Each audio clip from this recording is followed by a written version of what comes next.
حبیب صاحب، جس طرح سے فیصل وابڈہ صاحب کہہ رہے تھے کہ اب جنرل فیض کے بعد پی ٹی آئی کی بھی خیر نہیں ہے، پی ٹی آئی کو کیا نقصان ہوگا؟ جنرل فیض کا اور پی ٹی آئی کا آپس میں تعلق تو جوڑا جاتا ہے، اور خاص طور پر پاکستان مسلم لیگ نون اور پیپلز پارٹی نے اس کو باقاعدہ طور پر ایک پولیٹیکل نیریٹو بنا دیا ہے۔ ان کے سیاسی بیانیے کا حصہ ہے کہ پاکستان تحریک انصاف اصل میں کچھ نہیں تھی، بلکہ یہ فیض حمید یا ان سے پہلے جو D G I S I تھے کچھ لوگ، ان کی مدد سے ہی یہ اس قابل ہو سکے تھے کہ یہ الیکشن لڑ سکے اور الیکشن میں کامیاب بھی ہو سکے۔ ان کے لیے باقاعدہ بندوبست اور پھر فیض حمید صاحب کا نام اس لیے بار بار آتا تھا کہ دھرنا کیس جو اس وقت تھا پی ایم ایل این کے خلاف ایک دھرنا تھا ٹی ایل پی کا، وہ کہا جاتا تھا فیض آباد دھرنا، وہ بھی ان کی طرف سے ارینج ہوا تھا، اور آپ کو یاد ہوگا اس پہ سائن بھی کیے تھے جنرل فیض حمید نے اس معاہدے پر جو ٹی ایل پی کے ساتھ ہوا تھا، تو ایک تاثر تو یہ بنایا گیا تھا۔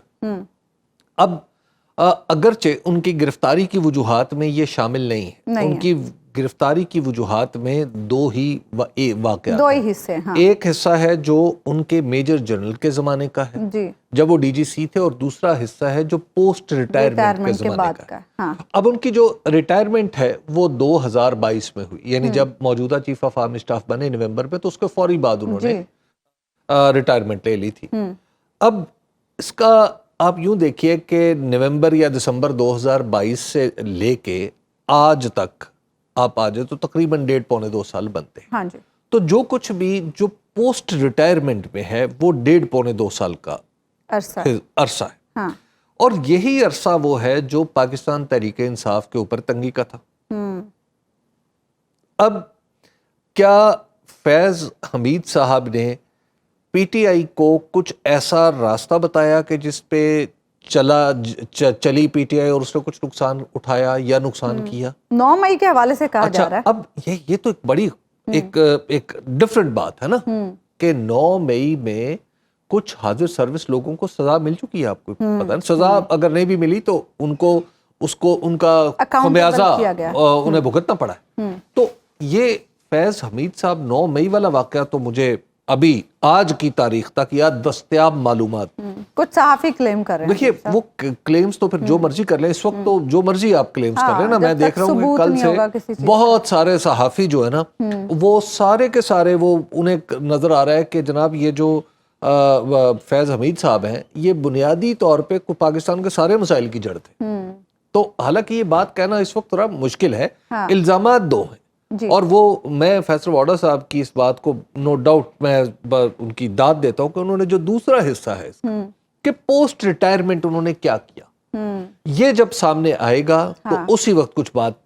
آگے بڑھے گی، اس وقت پتہ چلے گا کہ وہ کیا ہے۔ اگر تو وہ معمولی نوعیت کی باتیں ہیں تو شاید وہ محض کوڈ آف کنڈکٹ کی خلاف ورزی ہو، لیکن اگر کوئی اور ایسی انفارمیشن، اشارہ کیا ہے کہ معمولی نہیں ہوگی، سخت ہی ہوگی۔ دیکھیے معمولی، پھر دوسری بات یہ ہے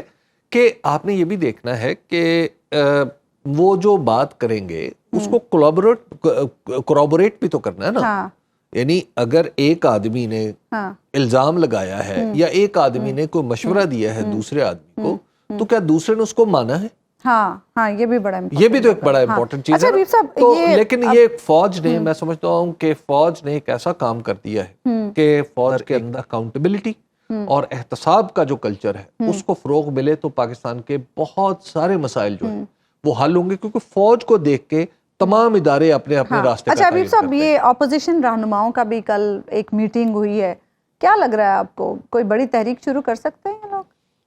اس وقت پاکستان کے پولیٹیکل ارینا میں دو چیزیں، دو بنیادیں ہیں حزب اختلاف میں، دو آرگومنٹ ہیں۔ ایک آرگومنٹ ہے پاکستان تحریک انصاف کا، وہ کہتے ہیں کہ جناب جو حالات ہیں آپ چلتے رہیں، خود ایک موقع آئے گا کہ جس میں سارے حالات ٹھیک ہو جائیں گے، عمران خان صاحب باہر آ جائیں گے وغیرہ وغیرہ، کوئی صلح صفائی کی ضرورت نہیں ہے کیونکہ انہوں نے کوشش کی اور وہ کوشش کا جواب مثبت نہیں ملا۔ دوسری جو اپوزیشن کی جماعتیں ہیں جن میں خود پاکستان تحریک انصاف کے اتحادی محمود خان چکزئی صاحب بھی ہیں،